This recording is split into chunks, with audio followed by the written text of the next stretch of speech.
This is a series with James on the go.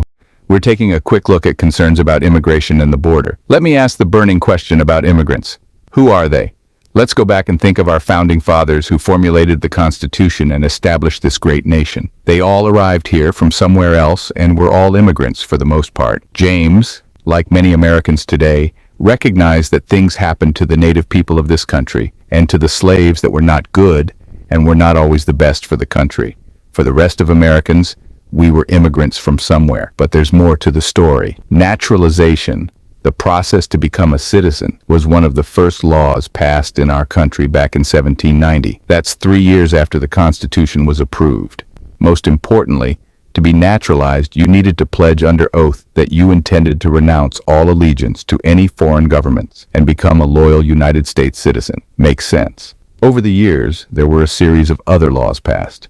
The very first laws in the 1790s deported those who posed a national threat. There were laws that blocked those that were ill, limited immigration based on race, then removed race quotas. Then immigration laws were based on job skill, family reunification, and political refugee resettlement, and so on. These laws secured our rich history of immigrants and brought people from countries which were oppressing them. And yet, there was never a law supporting economic refugees. Those seeking a better life of prosperity and wealth had to go through the work visa process. Together, these laws helped to vet those coming into the country. The laws provided ways to answer to the calls and the screams of those who were seeking political asylum and enter into the U.S. as a place of refuge. The laws were answers for those starting a new life in a new country and a new world. These laws were established for people who had interest in being part of this great experiment of a nation that is known as the American way. As we fast forward to today's issues, we see that there is no vetting of immigrants coming illegally from our southern border. We don't know who these people are.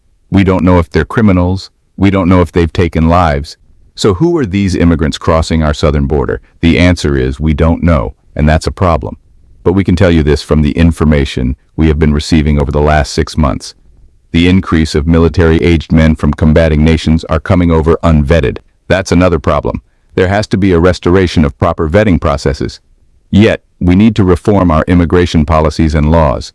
Here's a wise saying, "The land shall not be given forever. For the land is mine, for you are strangers and sojourners with me." So let's return the initial purpose of immigration, which was for the U.S. to be the melting pot of those who share an allegiance to this nation and who share our national vision of life, liberty, and pursuit of happiness.